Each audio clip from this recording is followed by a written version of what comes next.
So glad to get out of that dang time travel machine. Where'd you go? I went back to the 80s to grab some of that good sports merch from my favorite defunct franchises. I spent my life savings on that machine. You bought a time travel machine to buy sports merchandise. Yeah, gladly. You know you could have gone to 503 Sports, right? The website? Yeah, no, I didn't think of that at all. Yeah, they sell all sorts of throwback sports merch from leagues like the World Football League, XFL, UFL, and the Arena Football League, several others. Oh, shoot. Yeah, they sell hats, shirts, even custom jerseys from all sorts of vintage sports teams. Oh, man, I spent like a lot of money on that time travel machine. Well, look, listeners of AFL Rewind get 10% off their first order by using the promo code ARENAFAN at checkout. That might help you out. Yeah, it does. Go on over to 503-sports.com and get your merch today. Do you know anyone who wants to buy like a overpriced time travel machine? No, sorry, I don't.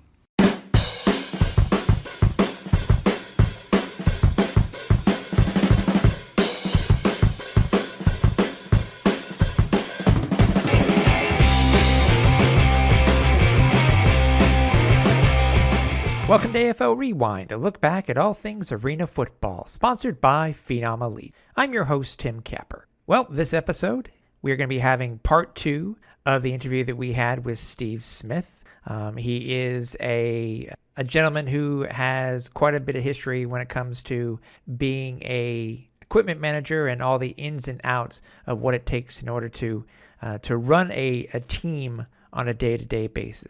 Just a reminder, if you haven't listened to part 1 of this episode, episode 19, please make sure you go back and you listen to it. But if you're already caught up, let's continue with part 2 of our interview with Steve Smith. How did you have an 8-year break or 7-year break in between stints in the Arena Football League. How did that come about, and what finally got you back into something that you loved so much so many years ago? So in between that, I was the head basketball manager for men's basketball at McNeese State University, part of my undergrad under Ron Everhart, who's now at West Virginia. 2 seasons in the clubhouse of the New Orleans Zephyrs in 93 and 94 when we were with Milwaukee. 2 years of professional ice hockey with the New Orleans Brass in the East Coast League. 1 year as the assistant director of media relations with the New Orleans Gamblers, we were in the USL, which is now USL Division I. Okay. At that time, it was the A-League. Then when we changed ownership and moved to Zephyr Field, I was the equipment manager for the New Orleans Storm, our second year in the A-League in 98. The funny thing is, not too many people who know me know this, but I reached out to the Texas Terra in 1995 when I was an undergrad at McNeese, because I was 3 hours away from Houston, and I'm like, okay, this is a brand new arena football team. This is my chance to get back in. And just nothing ever came of it. Like, I think that's the year Gary and Clint played together. One of the number of years that Gary and Clint played together in Houston, or at least that year with the Terror. And I tried like getting in with the Texas Terror. It just didn't work out. So I'm like, okay, I guess I'm just not destined to work in arena football. So in 99, it's the fall of 99, I worked at a Catholic high school and wound up going to Norwich University in Northfield, Vermont. And it was a D3 school. I worked for the cadets there the first year, the season that they won their first national championship in men's ice hockey. And that was a great team. But a couple of guys that played in the National League on that team. And not baseball. If you're in hockey, you refer to it as the National League. You don't talk about it as the NHL. Okay. As you well know, if you're Canadian, so you know. And so I'm sitting in our equipment room, and Dana Bean was the guy I was working for, and Bino left, and so I always did the laundry. And so this job popped up on the athletic. I was a member of the Athletic Equipment Managers Association, and at that point, it was all email. We didn't have a website, didn't have a job board. It was all done through email. And so somebody had posted a job. At first, I was trying to get on at Central Arkansas as the football equipment manager when they started football up, and Clint Conk was the head coach there. Things didn't work out, so I'm like, okay, well, I'll just keep trying. And then this job popped up with the Milwaukee Mustangs, and so I emailed Rick Frazier, and the rest is history. And and so the work stoppage happened in January, in like late January, early February of 2000 because of the lawsuit. Yep. And word comes across the wire that Bino's like, "Hey, Stevie, I don't think you're going to go to Milwaukee because this is happening." And I'm like, "Nah, don't worry about it. It's going to go away in like 2 weeks." And I got worried, so I called Frazier. I'm like, "Is there going to be a season?" He's like, "Yeah, don't worry about it, man. You're still going to come out here, right?" I'm like, "Yeah, coach, I'm coming." He's like, "Good, beloved, can't wait to see you out here." And God, I love that guy. That dude treated me like I was his son, man. I'll get to that in a minute. Because I know I'm gonna get emotional talking about Rick Frazier. We all do. Anybody who worked for that man or played for him, we still love him. So I wound up getting the job with the Mustangs and pack up all my stuff. And I was living in Montpelier, which is where the civilian part, Norwich is the United States' first private military institution of higher learning. It was actually established before West Point, and that's how West Point got their uniforms. I told you I'm a uniophile. I know all about this stuff. And that uniform is based off of a British colonial army uniform, so go figure. History for those of you who really didn't care for it. Anyway, I digress. So I pack up my stuff and I drive across Canada. I drive across, like southern Quebec and southern Ontario into Detroit and get to Milwaukee. And, I spend the 2000 season with the Mustangs and just keep going from there, man. I mean, it's just a phone call. That's all it is, man. Look, It doesn't matter what industry you're in. If you're in media like yourself, if you're in coaching like I am now, if you have a desire to be like a chef or you want to be a CEO or something, you got to start someplace. Yeah. And the biggest thing is, like, if you don't pick up the phone, if you don't send an email, if you don't try to reach out, if you don't have any gumption or like want to try to pursue what it is you're after, there's no point in going after it. And I wanted to get back into arena football, and I wanted to get back into football because I was like kind of burnt out on hockey. I had enough of it after almost 3 1/4 full calendar years of it. Yeah. I'm just like, I'm ready to get back into football. And so, I pursued it. So that's it. You got to go after what you want, man. And that's exactly what I did. So what were the differences between the Mustangs and the Knight organization? We had money. We had money and we had better players. Yeah. We had better coaching. We had the Bradley Center. Those folks, let me tell you what, man. Those folks at the Bradley Center were, as the kids say, they were A1. I mean, they were top notch. They treated us just as well as they treated the Bucks or the Admirals. They didn't treat us like second class citizens, like some other places that I've been in my career. The Bradley Center was fantastic. We had a fantastically awesome fan base. And working for the Velazis as owners was not easy because they were not the easiest people in the world to deal with. Right.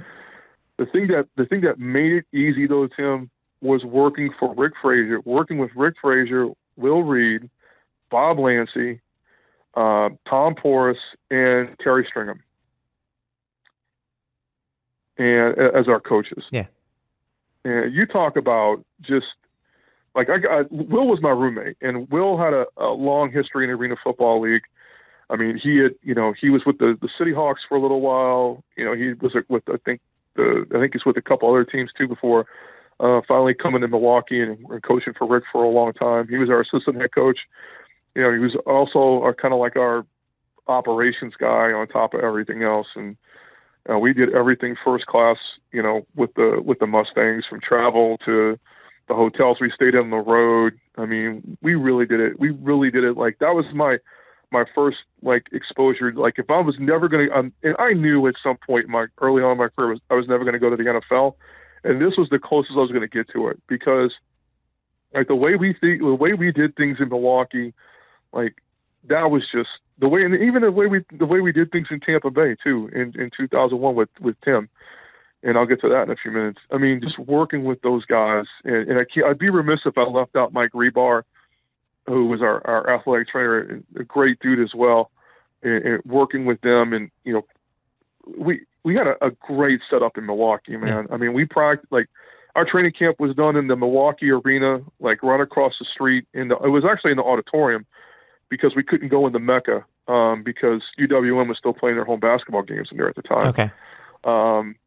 But having the Milwaukee auditorium and being able to practice in there and kick in there was definitely. And I always film practice, so to be way up there by myself and experience that and doing all the things we did in Milwaukee and starting off that season at 2-7 and finishing the season on a 7-2 run, winning 5 in a row at one point, and just being a part of that in the practice, our practice facility down in Franklin at the Milwaukee County Sports Complex. And that was indoors. So we were very fortunate. We never practiced outside in Milwaukee, not once. I take it back. We practiced outside once, like literally once. The rest of the time, like we practiced on the original field that we had at the Brawley Center because we all had to switch over to the SportX fields in 2001, which is now Shaw. So we practiced on our old field, and it was just fantastic, man. It really, really was. From our meal deals to just being around with the guys, and we had a great group of guys there too. I mean, man, it's just like when I look back on my career, like I think that 24 months I had back to back in the AFL with Milwaukee and Tampa Bay, I think those were two of the best years of my career, man. Luckily, this time, it only took you 3 games to win your very first as a professional. But but luckily for you, I mean, it wasn't at home, but still it was up against one of the, best rivalries at that time, Grand Rapids and Milwaukee, along with Chicago, etc. Yeah. And you knocked them off in overtime at Van Andel. That's the thing. Man, I tell you what, for as much as I hate Orlando is as much as I love Grand Rapids. Yeah.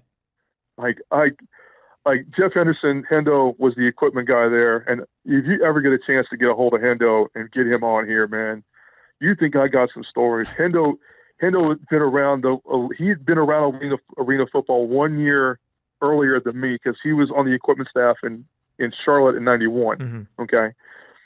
So, or something like that, I think. Anyway, going to Van Andel and playing against Grand Rapids was fantastic. Like it is, like you talk about an atmosphere. I mean, the way that building was set up, it was set up perfect. Because like for hockey, if you're a hockey fan, like of the A, if you're a fan of teams in the A, like if you want to go experience like a great American Hockey League game, you got to go watch Grand Rapids play. Mm-hmm. They fill that building up, and it don't matter what time of year, it don't matter who they're playing, they fill that place up. And I tell you what, man, I mean, it was loud. You would thought that you were in a stadium full of 100,000 people being in that joint, man. People just need to go look at Arena Bowl 15, and they'll know. Yes, I was there too. Yeah. I was there. I was Andy Lapushnik, who was our media relations guy. Andy and his then girlfriend and I, we went up there. And I was hoping that I was going to win the Equipment Manager of the Year award because we didn't know who was going to win it. I'm like hoping that get some award. At least I got a free dinner out of it. Yeah. And a ticket to the game. But yeah, I mean, playing there. I mean, like if you want to see what it was like just watch some of the Rampages games. Man, I tell you what. Oh yeah. The post-game meals there were terrible because it was Subway, but, whatever. It's the Arena Football League, Steve. Come on, man. Hey, man, when you go back to 92 and that deal that we had with Little Caesars where we got and it was 24 doubles, right? So we got 2 pizzas, we got 24 boxes of Little Caesars pizza, and I would always go home with at least 2 or 3 boxes of pizza after every home game, or we would take it to the post-game party. So, it was kind of crazy like that. But, Anyway, Hey, yeah, man, going well, against Grand Rapids was great. when Mike Ilitch is, one of the major guys, major money in the league at that time, and that's Yeah, his restaurant, hey, of course you're going to get pizza. absolutely, totally. What was So, but yeah, what was the locker room like compared to New Orleans? I mean, it's a better it was team. not even. Obviously, it's a better team. You got a young Matt DeRazio, man. You got Kevin Oh McDougal my God! Let me tell you what, as your quarterback. I mean, you have gosh. the great Gary Compton and many others. But what was this locker room like? Oh man, let me tell you what. To this day, Gary Lee Compton and I are friends. I babysat his two sons at practice all the time. Okay, I don't care what those two Rugrats tell. I don't care what they look like now. They're still going to be little kids to me in my head. Having Lincoln Coleman, a veteran, a Super Bowl veteran, Terry Grooms, Sean Riley. I mean, I could Hugh Hunter. I mean, I could go on. And Richard Young, Atlas the Bone himself. I mean, that was a great locker room, man. I mean, it was just, the thing about it is like, it didn't matter where, what our record was at the beginning of the season or the end of it. Like, our guys stayed the same. And it's a testament to like how we stuck together as a team. It's a testament to Rick and our staff. They kept us together, and our guys, like, Sean Riley, Gary Compton, Matty D, Kevin McDougal, Lamont Cooper, probably the greatest kick returner in the history of arena football, by the way. And the smallest too, because he's like 2'2". He's like the size of a Smurf, like four apples high. Lamont was great people though, man. He really was. I love Coop. We had it was just, our team chemistry was fantastic. I mean, if you wanted to, you really can't compare our '92 team in New Orleans to our 2000 team in Milwaukee, or even the 2001 team that was on in Tampa Bay, because it's three different locker rooms, and it really goes to the culture that we had built, the accountability that we had, because it was really more player accountability than it was a coach. It was really like a player-led culture as opposed to a coach-led culture. Yeah. We had really good player leadership in the locker room. We were really loose. If I tell a Terry Groom story about our last home game, he may punch me through Facebook, so I'm not going to tell it. It has something to do with his undergarments that I could see through his white game pants when he sweated. That's all I'm going to say. Okay. Which still happens today in football. So, people, you don't need to cover your eyes. Don't worry about it. yeah, don't worry about it. Terry wore leopard skin underwear. He thought it was cool.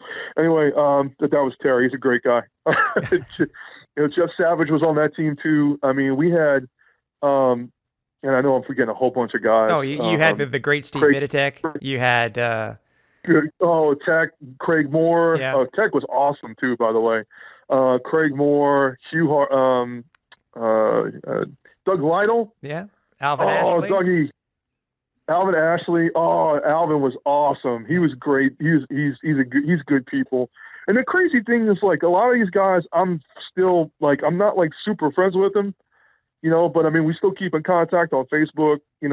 As soon as I saw that our Arizona game pop up, I like put the link on Facebook, and like everybody that I was affiliated with, like Mike Rebar, even my best friend Howard Schumacher, who was our director of sales at the time. Like, even Howard popped in and made comments on the game and everything. I mean, the thing about it is, like, we sit and sometimes talk about it, like, Herb Duncan was on our team too. Golly, Herb Duncan, man, that dude was awesome. Especially when we went out to Arizona, it was like he was like the king of Phoenix, like he knew everybody. He's in real estate too now, by the way. He's really good at that, so we need to look him up. But I mean, it's just, when I look back, like, really our 2000 team, when it comes to football, like our 2000 team in Milwaukee and our 2001 team in Tampa Bay, I mean, especially more so our team in Milwaukee, and I'm probably pretty sure I'm going to piss off some of my teammates from Tampa Bay. But when the guys like us from Milwaukee talk to each other, I mean, it's almost like we never left the locker room, man.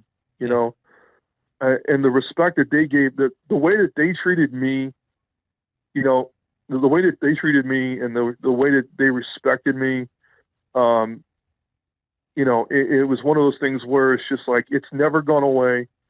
You know, I mean, sure, you know, family has its dust-ups here and there, but that's just family. That's what happens. Right. But, you know, I mean, when we talk about that 2000 season in Milwaukee, I mean, it's like we just walked out the locker room and played last week. You know, it was that good. Mm-hmm. You know, I mean, yeah. And I love working for, man, Rick Frazier, dude. I gotta tell you, when we went back, when I was with Tampa Bay and we went back to Milwaukee in 2001, and I was having a really tough time, you know, dealing with Tim. I think Tim and Rick talked because they did talk because they were friends. I mean, they coached JUCO ball together in Texas. So, you know, Rick pulled me up. Rick sat me down on the field, and we talked for about 15 minutes. And it wasn't so much like a coach to an equipment manager. It was more like a dad talking to his son. Right. And those of us who worked for Rick or played for him, you know, that's the way he was with us. It's the way he was with his coaches. That's the way he was with his own kids. You know, he was a really, really, really, Tim, he was a really good football coach, but he was a better man. Mm-hmm. And yeah, there's sometimes, you know, like when we talk on Facebook, and you know, a memory will come up, and we'll talk about Frage, and you know, it's like he's still with us, man. You know, just a hell of a guy. He really was. A really good football coach too. We had some good times going out. You know, like night before games, you know, we would go out together when we were on the road. Like when we played in LA against the Avengers their first season. You know, we went out as a staff the night before that game, and that was, I think, our first or second one of the two. I think that was our first or second one of the 2000 season. You know, just not talking about football, not worrying about practice stuff. You know, none of that. Just being a bunch of guys, being a bunch of friends, hanging out, and just, you know, socializing over food, and you know, at a sports bar across the street from the most expensive hotel in downtown LA. Hey, Casey Wasserman owned the hotel, so it was great. The Wyndham Checkers, I'll never forget it. But yeah, man, I mean, it was a great experience. And like our playoff game in Tampa Bay that year was just brutal. I mean, you know, 3 weeks before that, we beat them handily, and they didn't lose too many games at home, you know, at the Ice Palace. Now, Emily, they didn't lose too many games at the Ice Palace, but we beat the living crap out of them. And then come back, you know, 3 weeks later in the first round of the playoffs and lose. I think like we lost like 72-68 to them or something crazy like that. We had a 14-point lead like midway through the fourth quarter, and then they came back, and then, you know, it was just like the locker room after that game was just real emotional. I mean, Chris Velazzi was in there with us. I mean, we were just all, you know, if you want to see a bunch of grown men cry, you know, that'd be the place to do it. Yeah. You know, it's heartbreaking because it's like, okay, you know, it's like, this is the end. It's over with. You know, you'll never have this team again. And, you know, that's the nature of professional sports, you know, is that, you know, you never have the same team twice. You can win a Super Bowl. You could go 0-16 if you're in the NFL. You know, you'll never have the same team twice. Right. And, you know, I wish that we had the opportunity to play for a championship that year, because we were really talented. We really, really were. I mean, you know, nobody knew how good Matt DeRazio was going to be. You know, we were just this goofy kid from Oberlin College that just shows up to practice one day, and he withdraws from school just so we can go, you know, follow the dream of being a professional football player. And luckily for him, he went to a liberal arts school, so it was okay. And he ran the quarter system, so all he had to miss was a quarter of school. You know, and Oh shit. Okay, so we're playing at the back half of the season, and we're in Raleigh against the Cobras, and I think we're up. I can't remember how much. It just seems like we were up by like 1,000,000 points at halftime. And Rick puts Matt in. He pulls Kevin because at this point we got the game in hand. And he puts Matt in. He tells Porras, Tom Porras, who was our OC, the singing quarterback, by the way. Mm-hmm. And Rick tells Tom at halftime, he's like, Tom, don't throw the ball, okay? And this was coming out for the second half. We get the kickoff, and I think the ball went through the slack net and out of bounds. So we get the ball first and 10 at the 3, and at the 5. And so in the locker room, I remember Rick telling Tommy, he's like, Tommy, do not throw the football. We're putting that DeRazio kid in. I don't trust his arm. Don't throw the ball. We're up by 100 points. I like Coach K. I want to keep him my friend. Don't throw the football. I mean, we got enough points. Let's just run the ball. We'll run the clock, and we score. But don't let. Sure enough, Matt drops back, throws a touchdown pass. Frazier goes, "Get on the sideline, boy. Don't get back on the field. But Dougal, you're going back in next series. That's it. You're not." I think it was the last time Matt saw the field. That's it. That's hilarious. Now, man, but yeah. Yeah, it's pretty a bit of foreshadowing that you lose Tampa Bay in the playoffs, and you end up in Tampa Bay the next year. How'd that come about? Because obviously Milwaukee had one more year left in the year in their history for the Mustangs before they folded. Yeah. How did you end up A, leaving the Mustangs, and B, ending up with Coach Markham over in Tampa? Coach Markham. You know what? I honestly cannot remember. I really don't remember. No, actually, you know what? I kind of do. Okay. So after I got done with the Mustangs, I needed a job.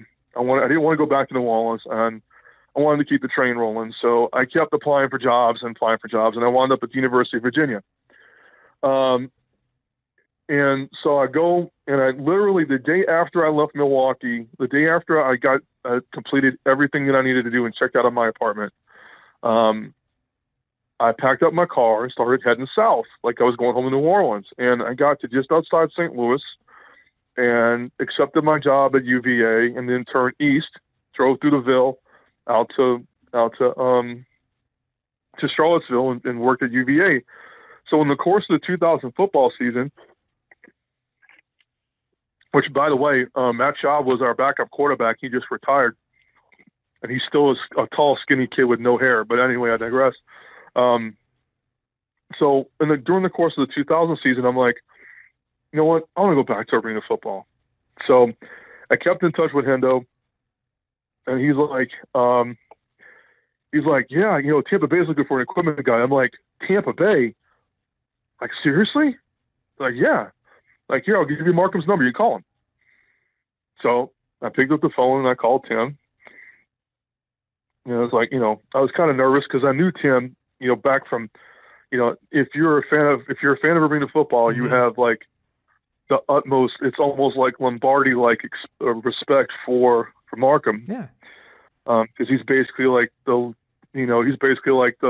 Vince Lombardi and the Bill Walsh of arena fofootball. I got a great story about that too. So I call up Tim and I go, hey, I hear, I was with Milwaukee. He's like, you were in Milwaukee last year? I'm like, yes, sir. Oh, wait, I'll call Frazier and talk to him and I'll ask him about you and we'll get back in touch.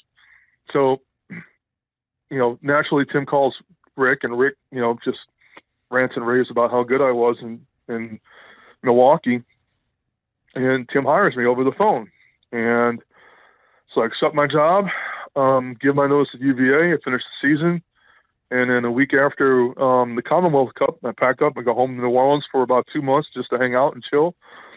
And then drive down to Tampa and become a member of the Storm. Cool. It's funny how things worked out for you, eh? Yeah. I mean, it's just amazing how this stuff keeps falling. It's just stuff keeps falling in my lap, man. I mean, it's crazy that way. And I look forward to it. I'm like, I get to go back in the Arena Football League, which is what I loved to do at the time and still love. And, I got to go work for the greatest. I got to go work for the Vince Lombardi of arena football. So I can't complain about that too much. And be an employee of what basically was a team from the original four, and Yes. still to this day, one of the franchises in Arena Football League history. Yes. I wouldn't say it's one of the franchises. It's the franchise. Okay. I mean, look, realistically, the Storm's like the Green Bay Packers. Mm-hmm. I mean, the Storm are the Green Bay Packers of arena football. There's no two ways about it. I mean, with the history that we had, and I can say we because I was part of it, the history that we had, prior to winning our Arena Bowl in our first year of existence in '91, and then winning the Arena Bowls like we did in the mid and late '90s with Tim, being a part of that, and and then the subsequent Arena Bowls that they won, after I left, and I mean, it was just, I don't think it was a franchise. I don't think there was a franchise. And Predators fans can say what they want, but they don't. You look at the facts. Who has more rings, Tampa or Orlando? Okay, so that's my case. I'm sure fans in Philadelphia or San Jose will want to have a say in that also, right? Oh, and Arizona. Nah. And Arizona. No, they don't count. They're in a different league now, and Arizona doesn't count. You move on to your third team, but this is your best start. You guys start off as 7-0 that year, or 8-0, 7-0. We started off 8-0, man. Let me tell you what. You talk about fun, man. That was brother, that was a hell of a run that we had. I mean, we couldn't do anything wrong those first 8 weeks. The closest loss, it was week 8 or 9. I think that's when we won our 8th game in a row. It was a Monday evening game against the Florida Bobcats. Larry Kuharich, I think, was the head coach there. Brian Barmas was their equipment guy. He's now the equipment guy at Davidson in Charlotte. And Gunnar Twiner, who eventually GT played for the Saints because he came to us with his New Orleans Saints shoulder pads, and I called Chief, and he's like, "Don't worry about it, it's all good." So GT came to us, and I think that week, and he basically caught the last two touchdowns of the game to put us ahead, and that was probably the worst game we played in that streak. It was a good season. That was a good start of the season, man. Mm-hmm. It really was. The finish was kind of rough. I asked you this for your other teams. What was it like for this locker room? Because as you said, all teams are different. But what was this locker room like? Well, it was the most veteran-laden locker room. I mean, when you look at what we had, if you look at our roster in Milwaukee in 2000, we had a good mix of young guys and veterans. Gary Compton was kind of like our Gary and Lincoln, Sean and Alvin. They kind of led us a little bit because they were more so the veterans. Doug was just a rookie that year coming from Chandron State. And, Craig Moore, he came to us from Mississippi State, and Joe Carollo, who played at Oklahoma, Big Red. And then you go into that locker room in Tampa, we have Robert Goff, who's an NFL veteran. We have Niall Wyron, John Kaleo, who is an arena football veteran. I mean, he played in St. Louis for crying out loud for the Stampede.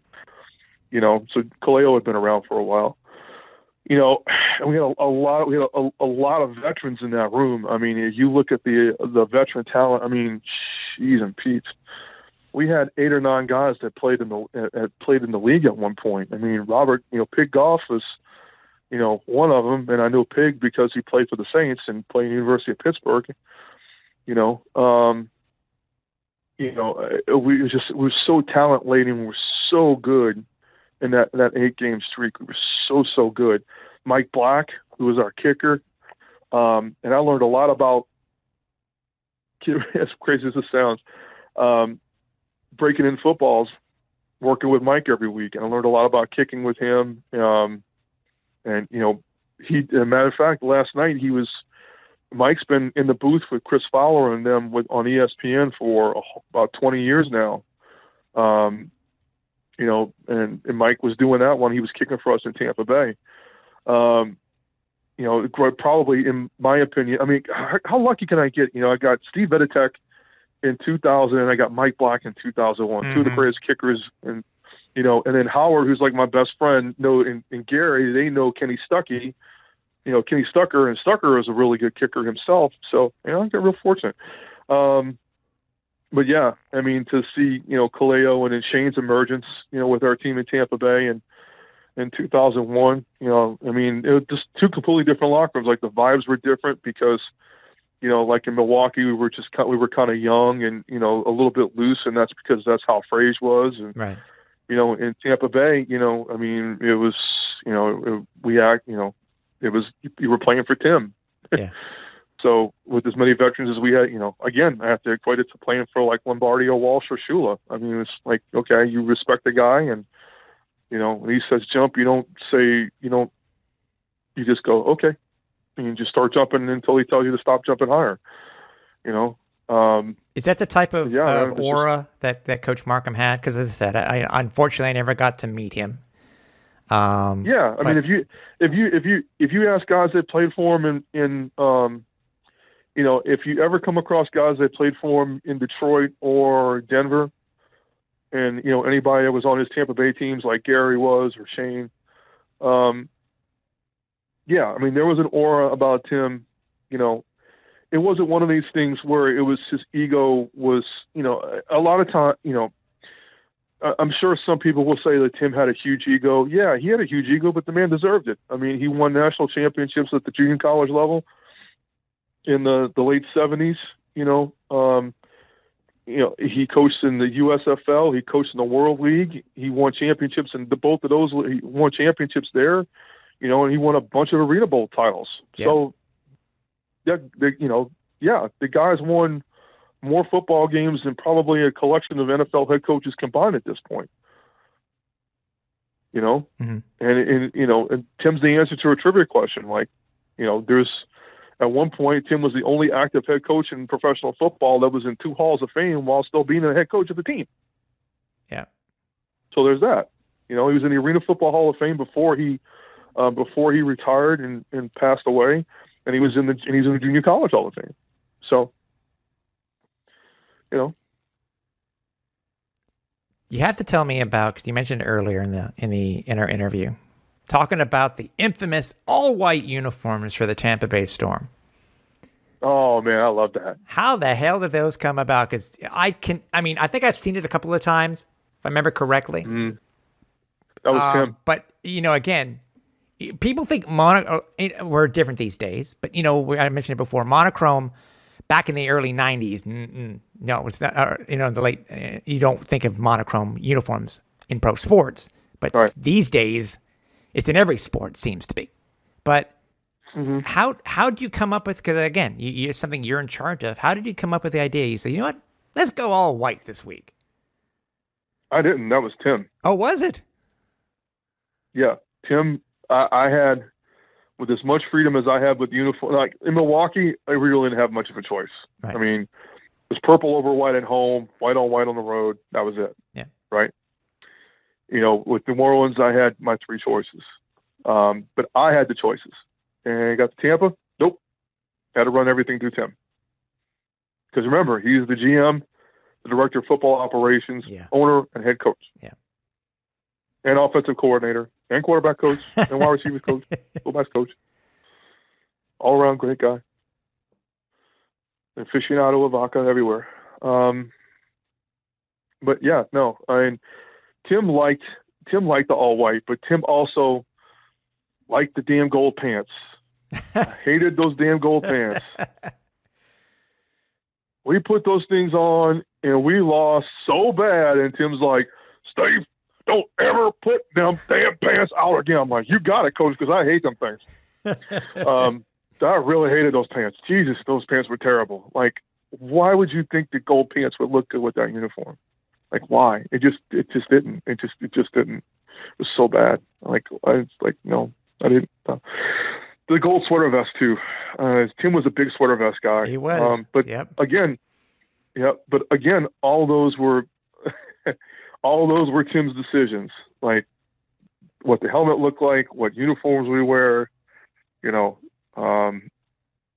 let me order some gear that I could design, but some T-shirts for the players. But that was about the extent of it. Okay. The rest of it was all him.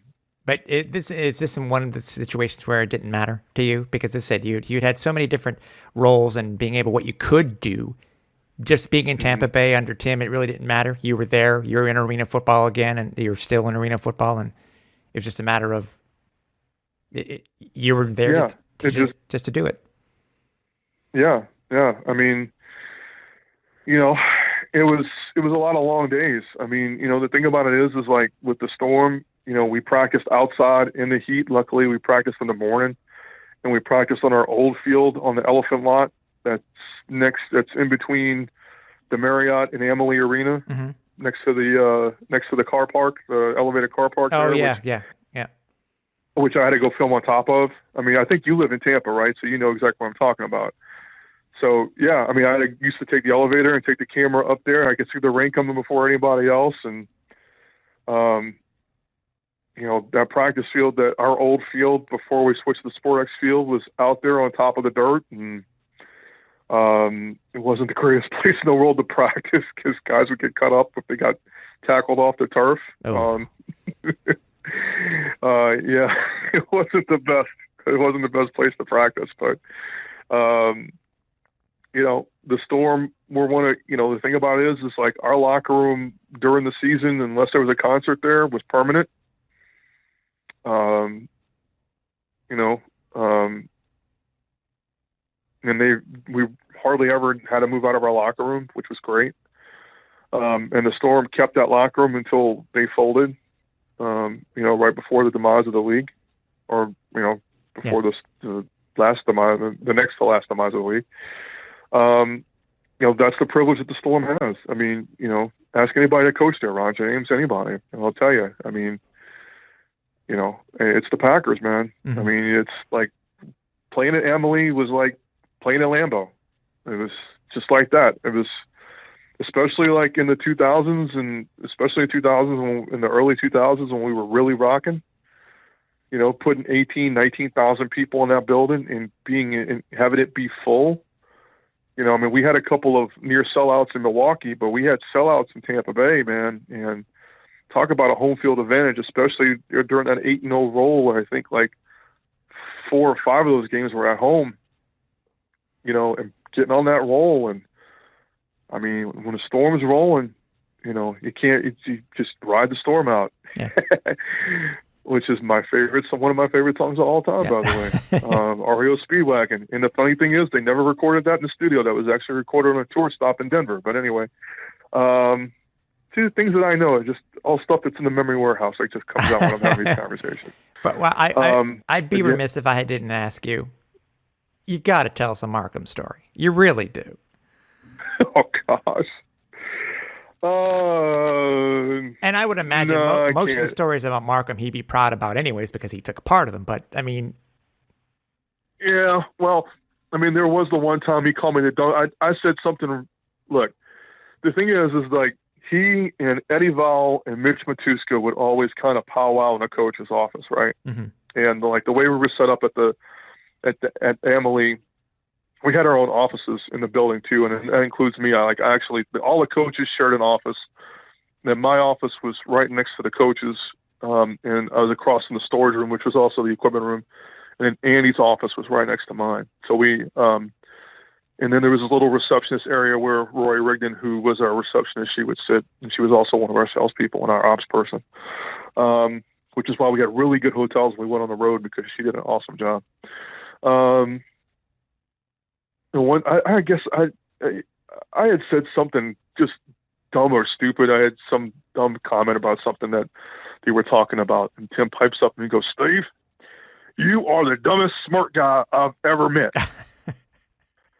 And I look at him and I go, "Coach, I don't know whether to say thank you or F you, so F you, and well, you're welcome."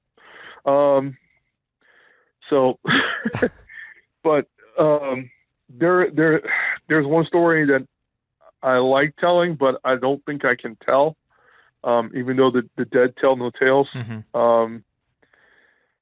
It involved the trip to Plantation to go play.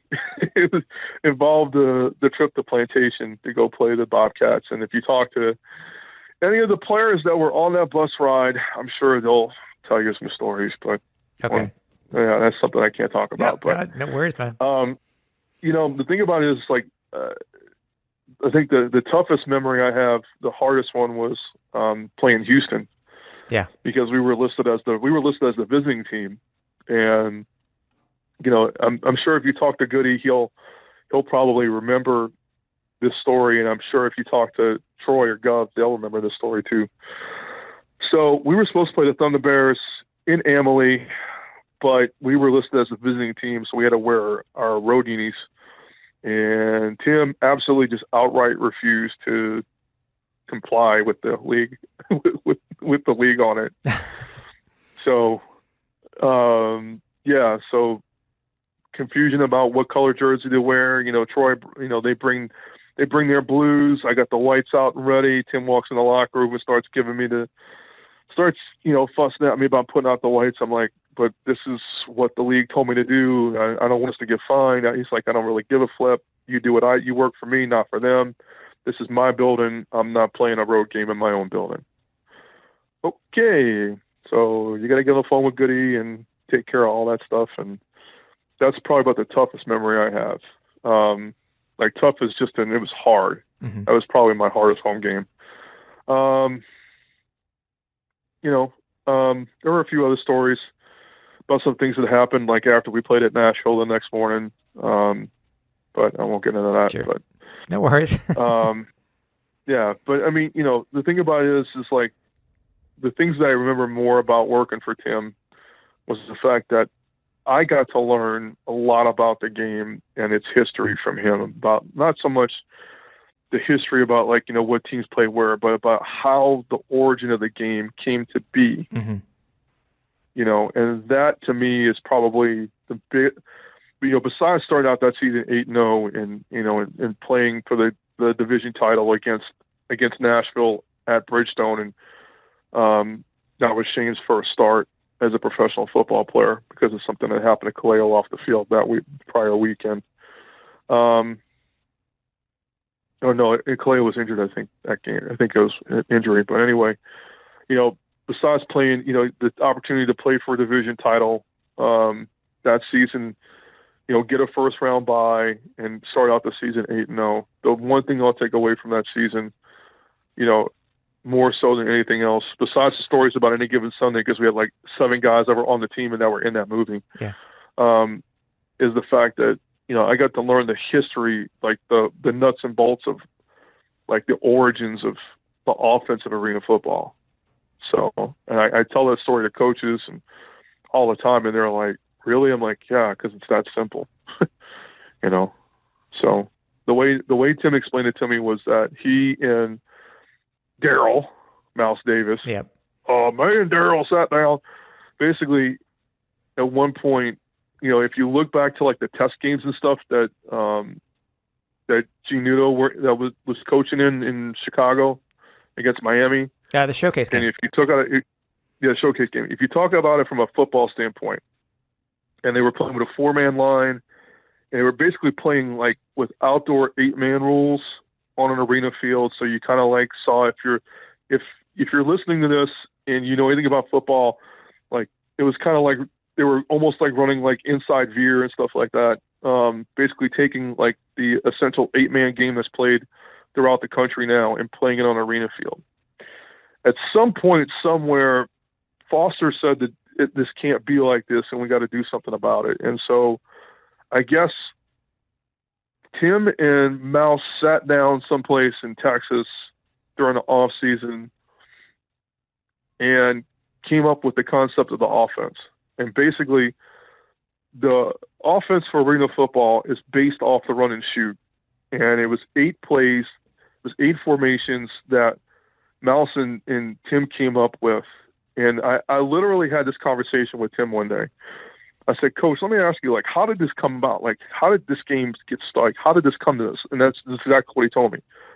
He said that basically arena football is 8 formations. It's not so much the formations that you use, it's what you do out of them. And if you can manipulate your roster and manage the game with your players, getting them on and off the field in the rotation, and using the right route combinations with the right blocking scheme and have the right quarterback, you can be very successful coaching and calling plays at arena football. And you look at, like, I mean, if you think about Kurt Warner and his success in the NFL, and now he's in the Pro Football Hall of Fame. Kurt Warner doesn't become the quarterback that he does and win a Super Bowl for Dig for a Meal if he doesn't play for the John Gregory of the Iowa Barnstormers. Yeah. I got to work with Coach Gregory. I got to spend a weekend with Coach Gregory 2 years ago, and that was awesome because I got to talk about arena football with him, and he and I knew a lot of the same people. And we swapped Tim Markham stories that whole weekend. It was great. But the game was developed. Simple. That's the arena football at its most simplistic level. Yeah, is it's 8 plays, and it's what you do out of those 8 plays that counts. And Tim, more than anybody else, and I mean, people can say, Clint was a great quarterback. He's a great dude. He's going to do well where he's at now. Clint did a really good job, coaching, when he did, in Dallas and in Philadelphia. You don't win as much as him and not be a good coach or a good play caller.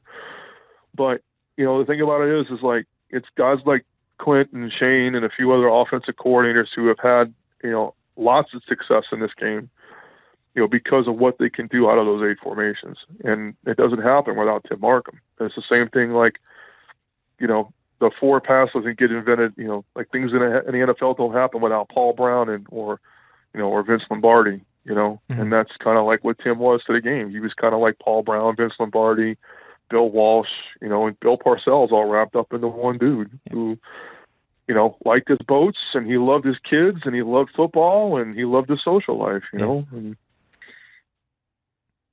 a good story.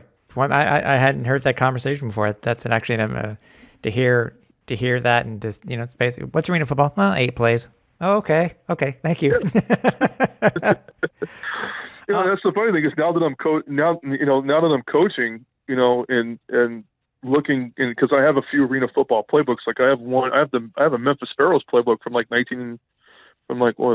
I think it was like 96 or something like that. Okay. But looking at that playbook, and I got a friend of mine who's in the coaching profession, who's coaching at Erskine, which is a startup D2 program in North Carolina, and he's friends with Mouse. And so Wayne and I got to talking.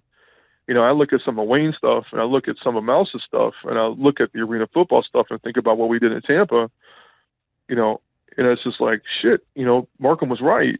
It really is. It really is that simple, man. Mm-hmm. It really, really is.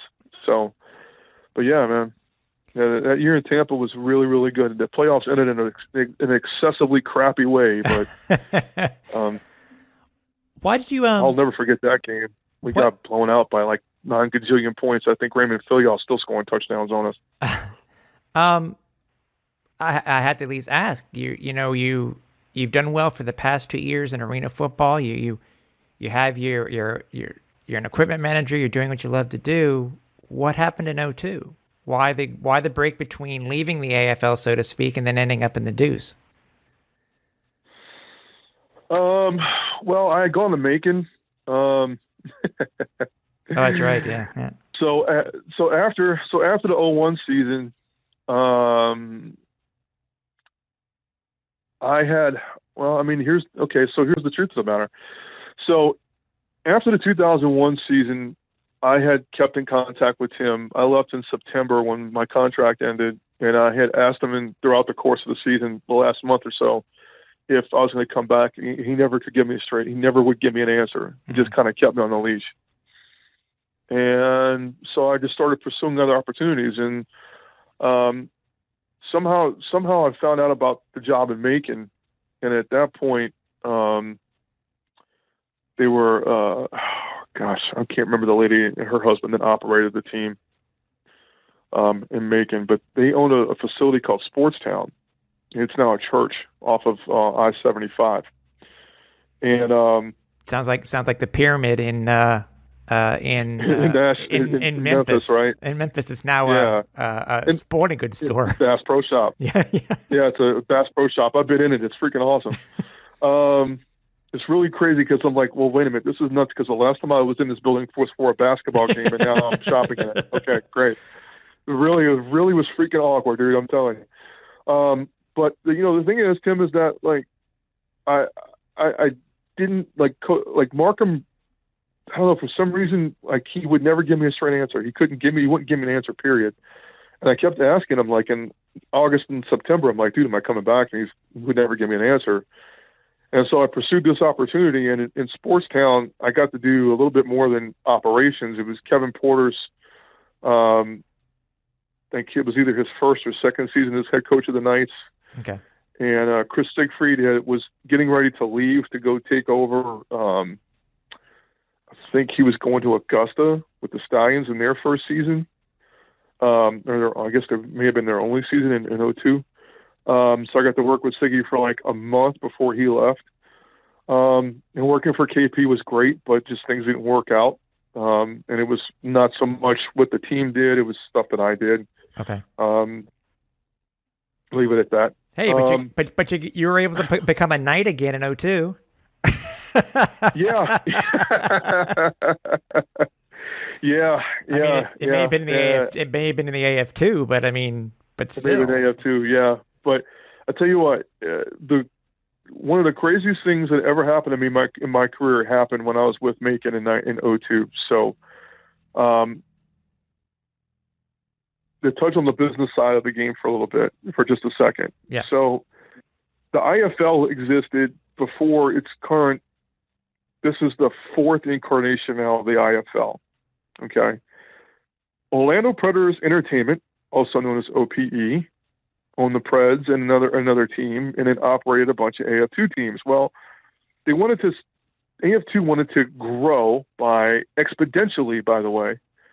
And so what the league decided, what OPE decided to do was like, well, this intonation of the IFL is going under, but we'll take them over, because in that way we buy the rights to the teams and then we can put them in AF2 markets, and then now we've grown the league and we operate all these teams and can control the expenses and stuff like that.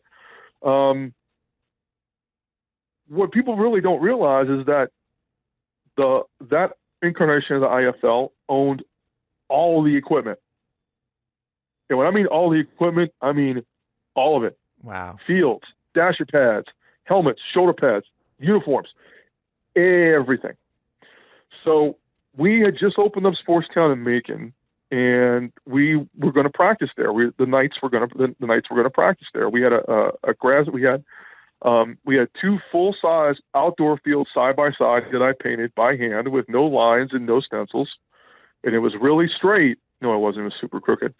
But we had an indoor turf field that was like a soccer field, but we also used for flag football and was going to be our practice field. We wanted dasher pads for this. We needed dasher pads. Just so happened that they had a boatload of dasher pads.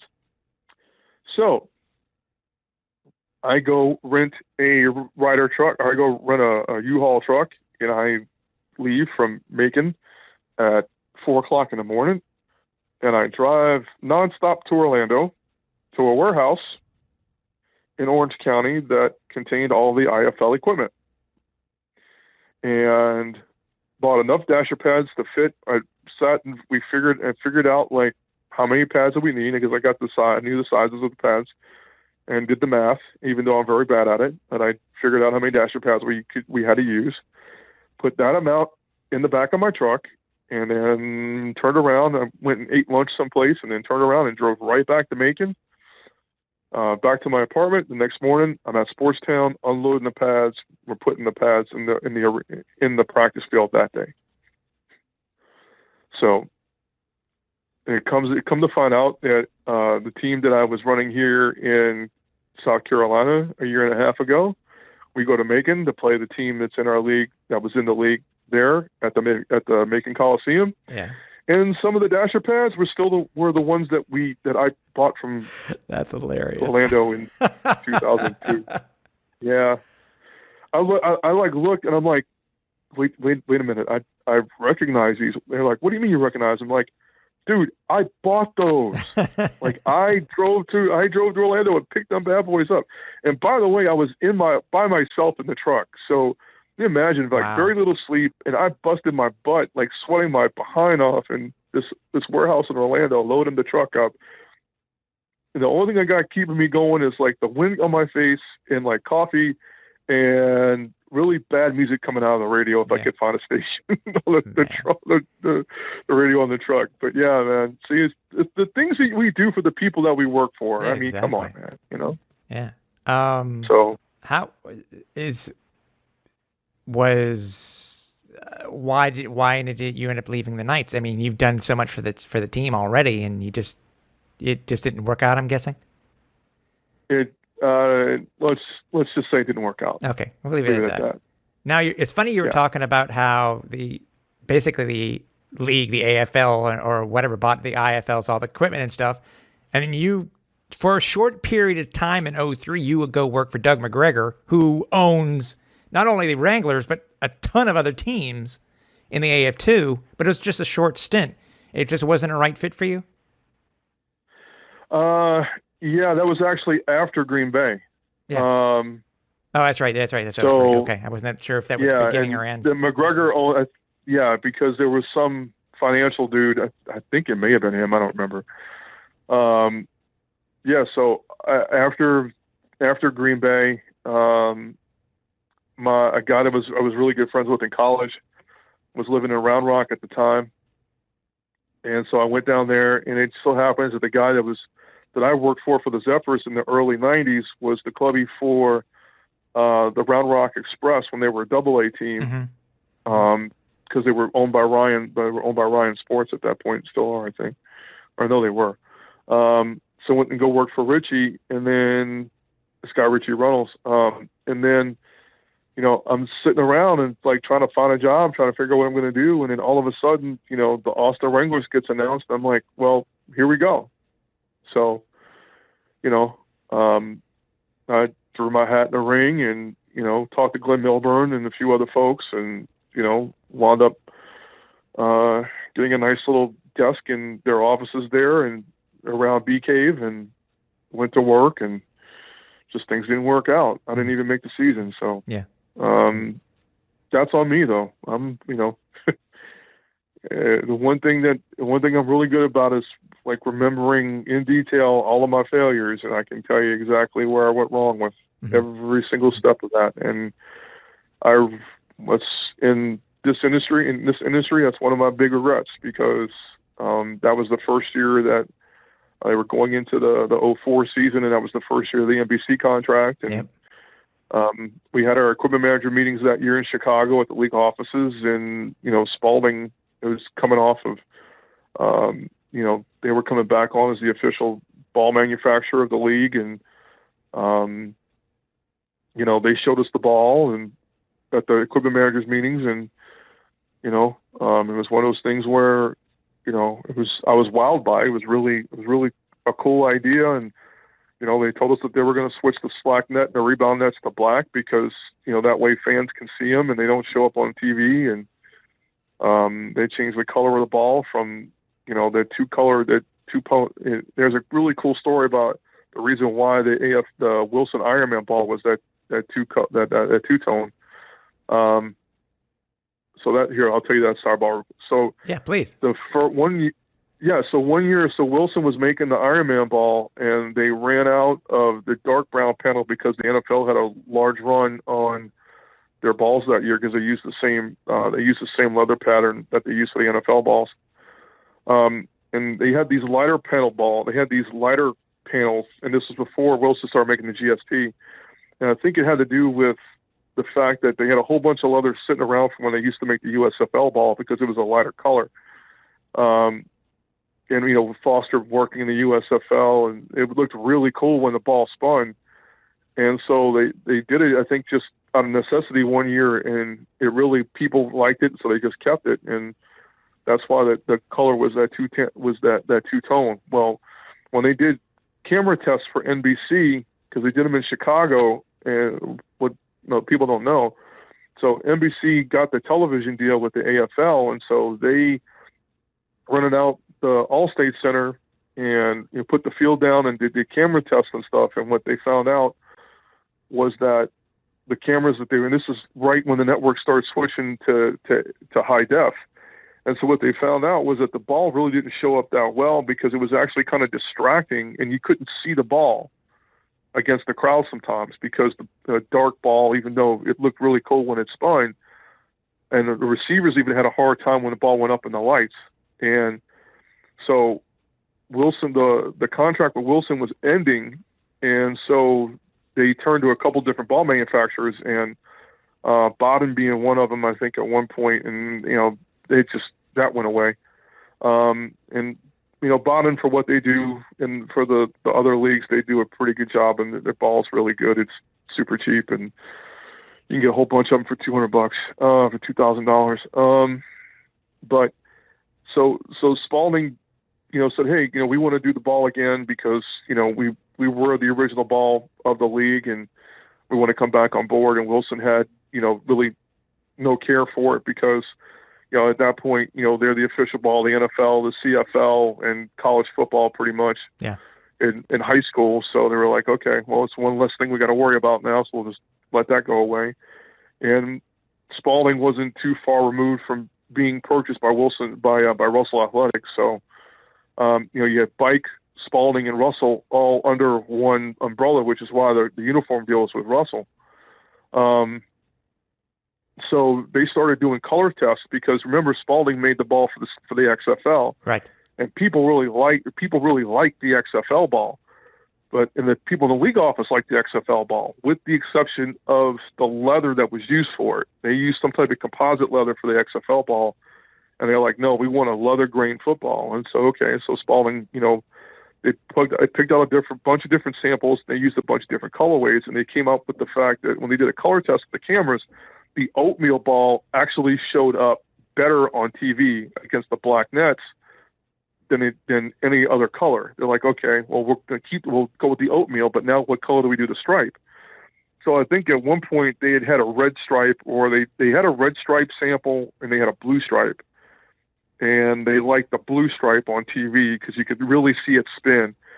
And so one of the little nuances that were in the balls that people I don't think really realize unless you have one is that inside of the nose, the points of the ball, the nose of the ball, there was like a little target. So originally the target, it was like a little X painted inside the nose of the ball. And so that the idea was that when a ball goes up in the air, the receiver could spot the ball because the target inside the nose of the ball was red. And they're like, well, nah, we're going to change it. Probably going to change it to blue, to match the color of the ball. And it's more economical for us that way. Right.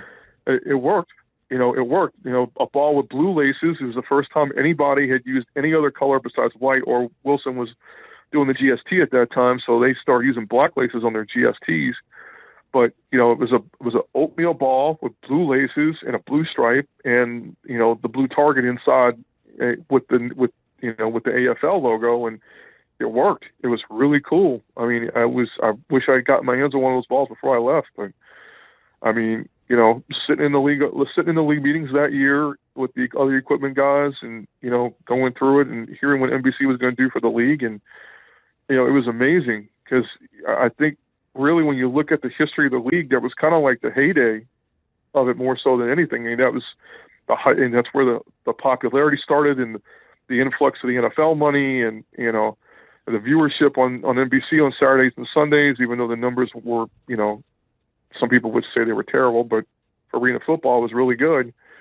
And, the league, I think the talent in the league at that point was really good. The coaching was really good. The product was good.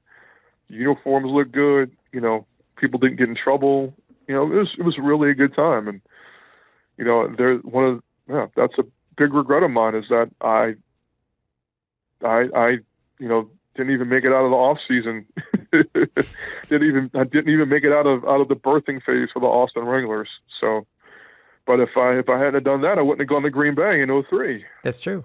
That's true. And what was it? I mean, you've been in Macon before, and I've always asked this before, about the other. How was it in Green Bay?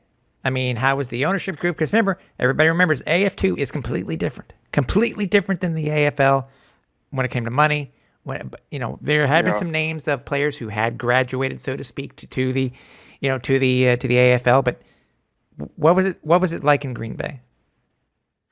Well, it was at first it was tough. We had some, what folks don't really know unless you were part of the front office was that we had, we went through, I got on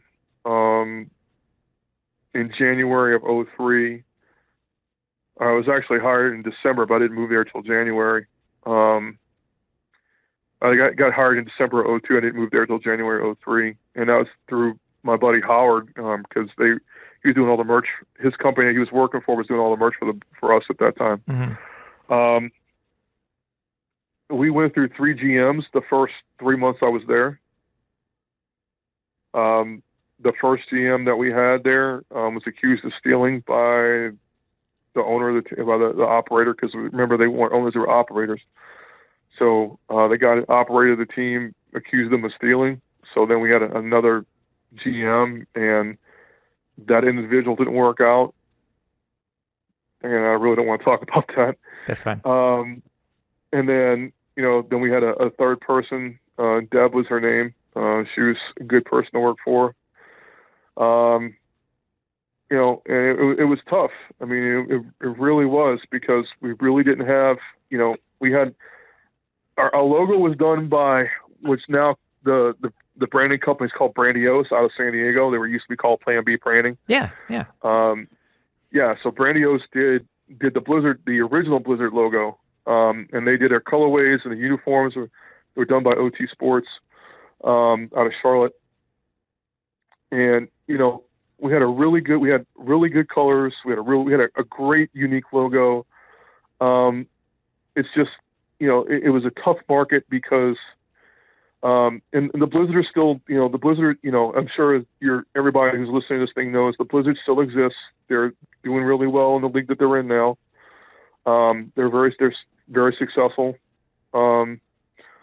But it was really tough for us at first because there was another indoor team there called the Green Bay Bombers that played at the Brown County Arena in the in an incarnation of the IFL, and the Bombers were successful on the field, but they weren't super successful in the stands. Right.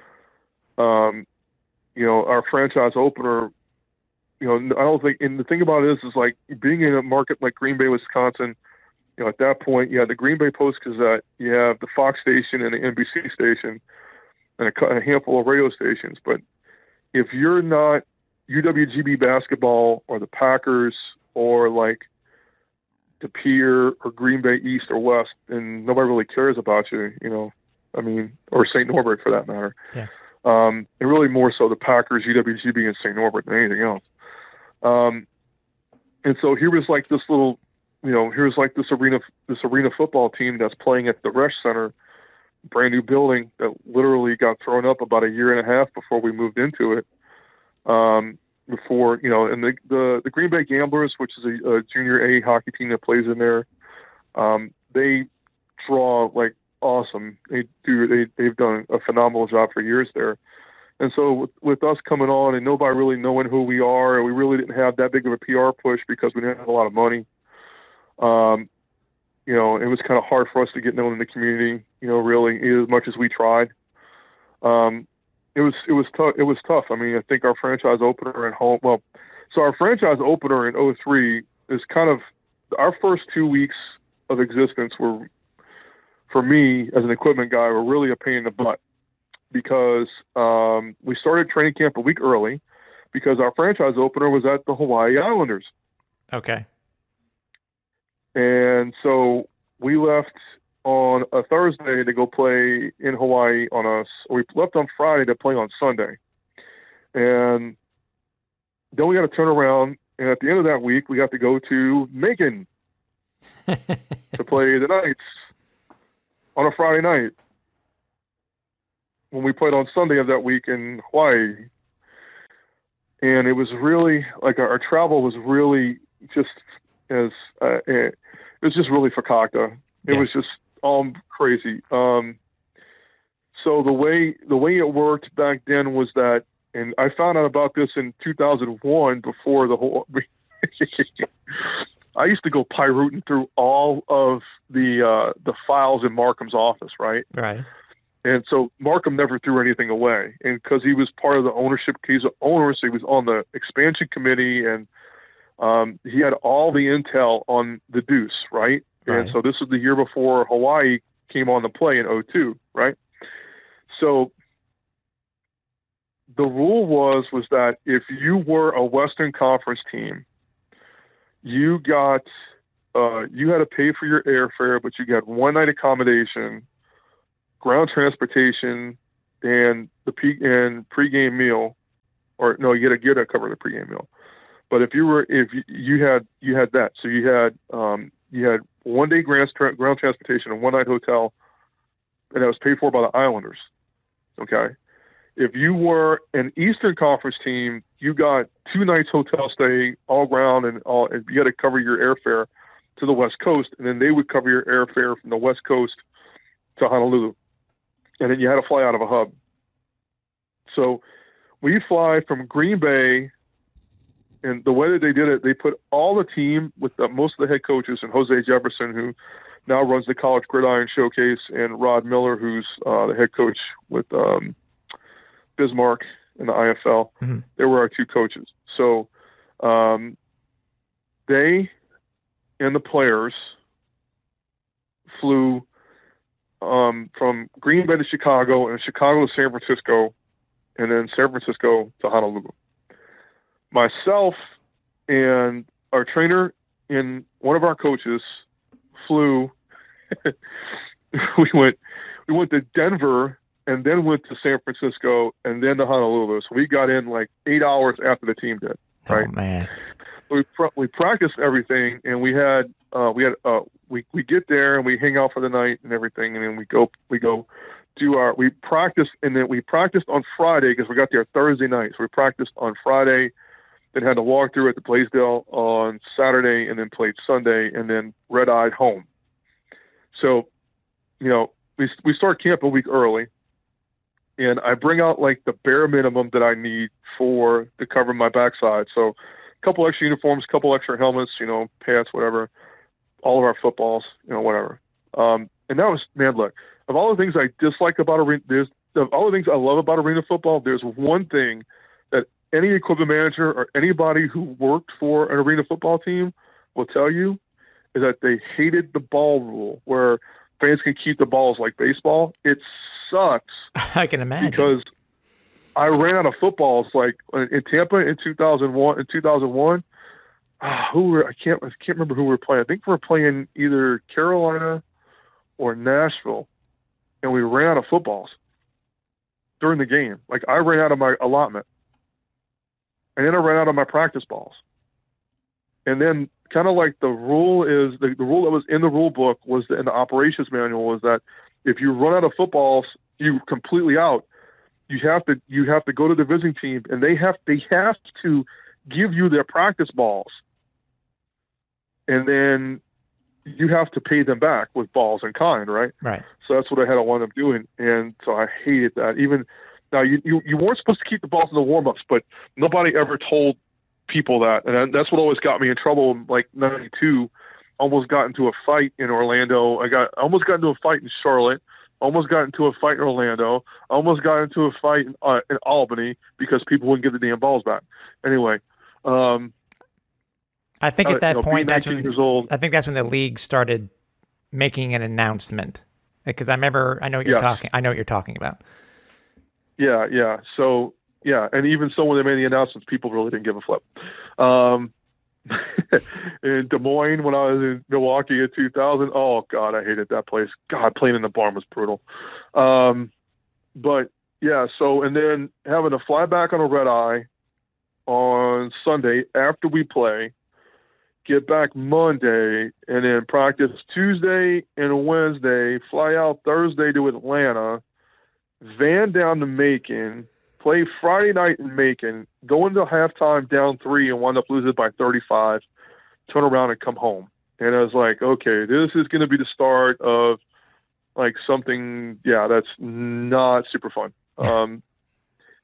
And, it was, don't get me wrong. I mean, Jose was great to work for. He's a hell of a football coach, and so is Rod. It just, I don't know why. It just, I can't figure it out. I could sit here, almost, 17 years later and look back on like, okay, what happened with that team? I mean, we had Ramon Robinson, who was a pretty decent quarterback, Robert Garth, Terry Foster, who's now the head coach of the Jersey Flight in the NAL. Those are like kind of like the 3 guys that I remember off the top of my head. Those are really the only 3 guys I remember. Mostly because I hung out with them all the time. But the thing is like, I just can't remember, like, for the life of me, like, what happened to us in Green Bay. We had a bunch of tough games. I mean, we also had some tough trips. I mean, we had a 14, 15-hour bus ride to Wichita to play the Stealth. We got drilled there. We went to Peoria. We got drilled by the Pirates. We put the Quad City. Quad Cities, I think, was the only game. Like, Quad Cities, I mean, that was a 1-14 and 1-15 year for the Blizzard that year. The only game that we won was against the San Diego Riptide in San Diego. And we lost to the Riptide because if you were a West Coast team and you came east, you had to do a home and home to balance the travel budget out. Right. So San Diego came to us, they beat us, and then we go out there like a few weeks later and beat them to end the season. But we played at Cincinnati, and we were in the game at Cincinnati, and somehow wheels kind of fell off in the third quarter. We were in it. We were playing against Quad City at the Mark, and we were kind of in it. I think we were in it, and we came out in the second half and just kind of fell apart for whatever reason. But yeah, I mean, Green Bay was tough. I mean, it was a tough season, on the field for us. And the stand, attendance wise, we really didn't do. I mean, we probably averaged about 3,000 in a building that seats like 7 or 8. First Center was beautiful though, man. I mean, that place was gorgeous. And working in Green Bay, and I got to go in Lambeau because I know the equipment guys from the Packers through my membership in the AEMA. Brian Nearing was the assistant there under Red, who's still there. Yeah. But I got to go, like, this is like right after the first renovation when they added the atrium and everything, and it was still building the Hall of Fame there. And just, I got to go on the field and go to the Packers locker room. It was a really, really cool experience. But just living in Green Bay, period, was a unique experience because, after living in Milwaukee for 7-8 months, and then 2 years later, going up the road to Green Bay and, seeing the devotion of the people to the Packers there was just a real amazing experience. And, but yeah, I mean, working for the Blizzard, the crazy thing is that, and say again, here's another inside information that nobody knows. So the field that the Blizzard currently play on is the same field. If it's true, I know the end zones are because I was there when they made them. So Art Clarkson, who was operating the Tennessee Valley Vipers and at that time the Carolina Rhinos, didn't want to be part of the Rhinos anymore. He didn't want the Rhinos anymore. Right. Like they lost their lease at what was then the Bi-Lo Center in Greenville. And he was looking to get rid of everything. And Rod Miller was the head coach then. And it just so happened that Rod, was our assistant head coach in D.C. and still had a very good relationship with Art, and Lyle, who was our operator, had a good relationship with Lyle, with Art through the operators group. And so we got the field, dasher pads, nets, frames, and all the equipment, I think, for like $27,500. Wow. Like $27,500 all in, because I think he just wanted to get rid of all of it. Right. Now you got to remember, like one of those Shaw fields when they were made brand new was like almost like it was over $100,000. Yeah, they went by Sport EXE, or I'm trying to remember the company that used to make them, but yeah. Yeah, SportX. Yeah, Yeah, SportX. SportX. Yeah. And they were, and so I mean, Shaw's still based out of Montreal. Yeah. You know, but what happened was that, so prior to the 2000 season, you know, now the league's on TNN, right? So now they got this network deal. And the one thing that you can always say about an NFL field, that it doesn't matter where you go, all the NFL fields look the same, right? All the turf. So that was kind of like I think the thinking behind it was like, we need to have, you know, now we got this network television deal again. It's a new you know, it's a new century. It's a new decade. You know, we got this big television contract with TNN. Got to make this thing look good. So going into, you know, year 14, you know, they cut a deal with SportX or Shaw to have all the fields done. So you saw its teams, except for Nashville. Nashville outright refused to give up their field because it was a home field advantage for them because all their logos were painted on. Oh, okay. That's why the Cats were so good at home, because all the logos were painted on, including the lines, like the yard lines, the hash marks, the field logos was all painted on. Oh, wow. So yeah, so Fran and the owner was like Billy and them, and I worked for Billy McGee. Oh God. Anyway, the stories that Denny told me about Billy, and just, oh God. Anyway, I miss DP. He was a great dude. But yeah, so prior to the 2000 season, so the league cuts a deal with Shaw, and now everybody gets SportX fields.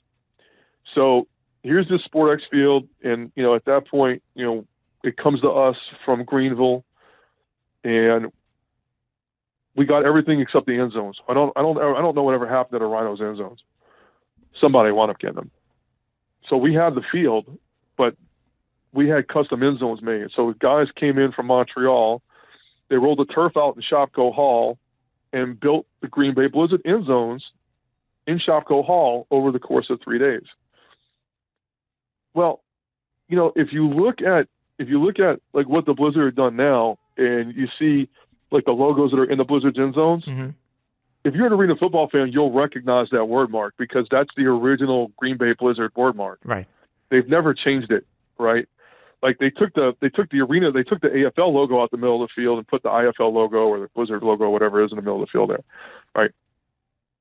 But yeah, so that field that's in Green Bay now is 20 years old. Wow.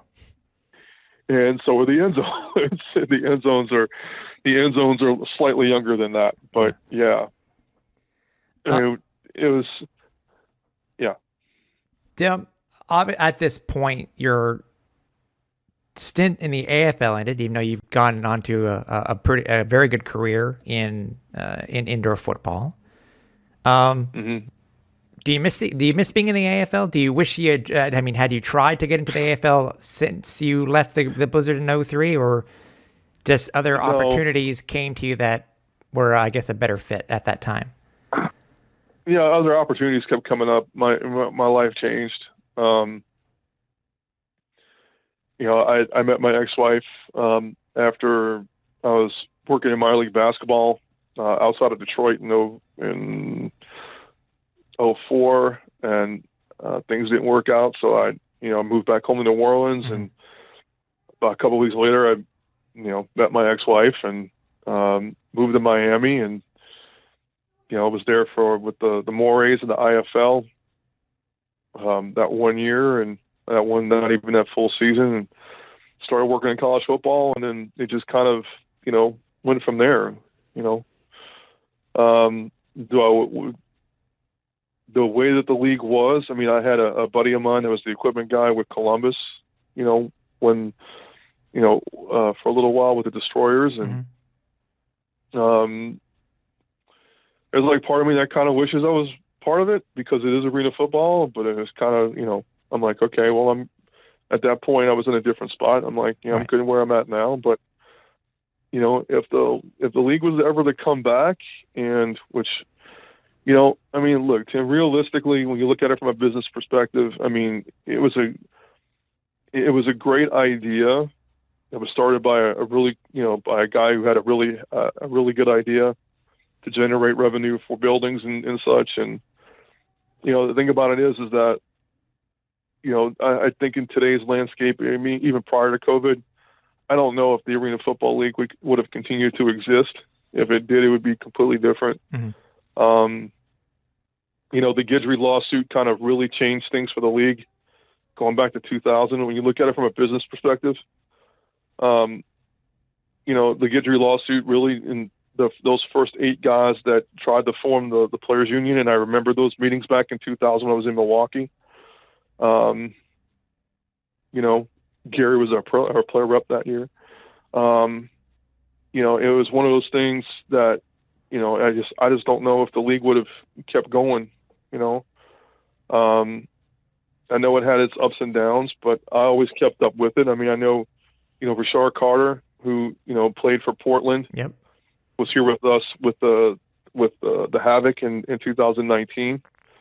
And he left here and finished the season with Atlantic City for a little while. We had a few arena. We had one or two guys, besides Rashard that had AFL experience and had rings, like Michelle Robinson, who played for Jacksonville. Yep. Now Michelle, I think, it went back to Jacksonville now in the NAL. I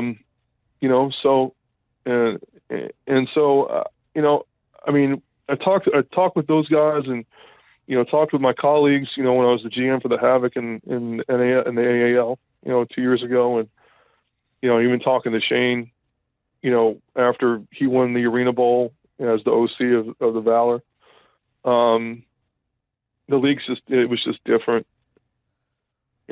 What I would have loved to at some point, if the league still if the league still existed, and I was still able to, I would love to go back to arena football, to the Arena Football League. Yeah. Because I think the level of talent that's in the game right now, with the way things are going on television, and they were doing really well. Like, they had a good idea, when Ted Leonotsis came in, with the Momentum Group and took over the league office and, try to put a spin on it, like with the betting and everything like that, and the app that was involved with the games and stuff like that. CBS Sports Network did a great job producing the games, and Ari Wolf is a really good guy. He's a great play-by-play guy, and Seth Bonner, God, I remember when he played, and he's kicked my butt a few times on the field. He was a great quarterback, a really good left-handed quarterback. And ESPN did a pretty good job, with their broadcast as well. I think if things were different with the league their last couple of years, I think we still would have seen the league exist, and I would have liked to have been a part of that at some point. But where I am now, personally and professionally, I kind of like where I'm at right now. I like where things are going. Sure. So, and I'll never close. I always say this: I never close a door. I always keep it cracked open in case I kick it back open again. Yeah. But there is a chance that probably that door is going to close at some point, and another one opens up. Yeah. But I mean, I love, to this day. I mean, when the game, if I get a chance to watch a game on YouTube, I do. And honestly, like, what's really, this is somewhat narcissistic of me, but, I actually watched our 92 game, our last game with the Knight in Orlando, just to see myself on TV and make sure that I wasn't really, I'm like, okay, was I there? Yes, I was there. I can prove it. Like, I had to pause and I showed somebody at school. It's like, you see that fat kid right there with that hat on, that Zubaz hat on? That's me. It's just, I know it's narcissistic, but no, I think like, I think it's the cool part of it. That's the thing. It's all about history. It's right now. It's the only thing that we have are stories and what people can tell us. So, I mean, I I love the concept of arena football, of indoor football, and that's why I stayed with it. The other alphabet leagues I worked in, in different capacities. I mean, I had the opportunity. Chris McEwen, who I worked for in Allen in the IFL in 2011. I mean, Chris coached for the Wranglers. He coached in the Deuce with Tommy Johnson, in Louisville. Mm-hmm. He was also the head coach at Cincinnati with the Sting. Chris afforded me my first opportunity. It was pretty much my first opportunity coaching with him, for him and Tommy in Knoxville in PIFL in 2012. Working with Chris and Quinn Cairo, who's another AF2 veteran. He was with Corpus Christi. He was the head coach at Corpus Christi for a little while, and he and Chris were together with the Amarillo Dusters and the Deuce after their IFL stint. And that's like my special team stuff that I did in Knoxville in 2012 was all of Chris's stuff from when he was with the Wranglers and, prior to that. So Chris gave me that opportunity, and if I hadn't been afforded that opportunity, a couple of old arena football guys getting together and working together, I don't think I'd be where I am right now. So I love the concept. I'm a big believer in it. I think it does work if it's done right. And excuse me. And the thing about it is like, looking at it from my perspective, there was a lot that was done right in the IFL and in the AFL in its last couple of years, but there was tons that was done wrong. We'd like to thank Steve for coming on the podcast and being able to revisit his history in the Arena Football League. And whether you are a head coach, a player, or just a member of the team itself, everybody has their own integral part, and everybody seems to always have their stories. If you would like to suggest somebody to be on a future episode, or if you have any comments, questions, or concerns, you can email us at aflrewind@arenafen.com. If you happen to miss any of our previous episodes, there are many places where you can find us. There's many, many different podcast aggregates out there, but SoundCloud, Apple Podcasts, Google Podcasts, Spotify, iHeartRadio, and the audio version is also available over on. So we hope to see you very soon to talk more about the Arena Football League and to have the stories that go with it. So for everybody here at AFL Rewind, I'm Tim Capper. Watch the rebound off the net.